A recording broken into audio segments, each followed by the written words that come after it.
Where's the fun in waiting? Play Sit and Go tournaments 24/7 only on Ace 2-3.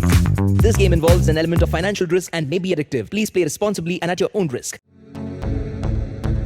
Bharat में corona virus के नए case में एक बार फिर से कमी देखी गई है। इसका एक और प्रमुख कारण केरल राज्य है, जहां पे बीते कई दिनों से कोरोना संक्रमितों की संख्या में कमी देखी जा रही है। केंद्रीय स्वास्थ्य मंत्रालय के अनुसार बीते 24 घंटे में 15,786 नए मामले सामने आए, जबकि 231 लोगों की मौत हो गई। आपको बता दें कि पिछले दिन महामारी से मरने वालों की संख्या बढ़ी है। बीते दिन जहां 160 मौतें हुई थी, इसी के साथ भारत में कोरोना से जान गंवाने वालों की संख्या 4,53,042 हो गई है।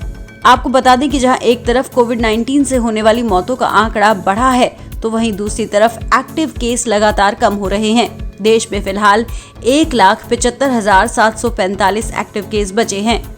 वहीं भारत में कोरोना वायरस के नए केस बीते 27 दिनों से 30,000 से कम हैं और लगातार 116 दिनों से 5,000 से कम नए मामले सामने आ रहे हैं। एकमात्र केरल ऐसा राज्य है जहां देश में सामने आ रहे कुल मामलों के आधे से अधिक केस रिपोर्ट हो रहे हैं। जहां एक दिन में देश में 15,000 से ऊपर मामले सामने आए हैं, तो उनमें से केरल में 8,733 नए मामले सामने आए हैं। केरल में पिछले दिन मौतों का आंकड़ा बढ़कर 118 हो गया है। इसके साथ ही केरल में कोरोना से मरने वालों का कुल आंकड़ा 27,202 पहुंच गया है। जहां एक तरफ भारत में कोरोना वायरस के नए केस में कमी आ रही है, तो वहीं दूसरी तरफ लगातार कोविड-19 वैक्सीनेशन का आंकड़ा बढ़ रहा है। भारत में कोविड-19 वैक्सीनेशन का आंकड़ा अब 100 करोड़ की संख्या को पार कर चुका है।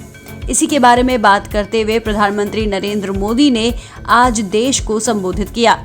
प्रधानमंत्री नरेंद्र मोदी ने देश के नाम अपने संबोधन में कहा कि 21 अक्टूबर को भारत ने 100 करोड़ कोरोना टीकाकरण का लक्ष्य पूरा कर लिया। ये उपलब्धि देश के प्रत्येक व्यक्ति की है। मैं इस उपलब्धि के लिए प्रत्येक नागरिक को बधाई देता हूं। प्रधानमंत्री नरेंद्र मोदी ने ऐसे समय में देश को संबोधित किया जब एक दिन पहले ही देश ने कोरोना टीकाकरण की 100 करोड़ डोज का ऐतिहासिक आंकड़ा पार कर लिया है।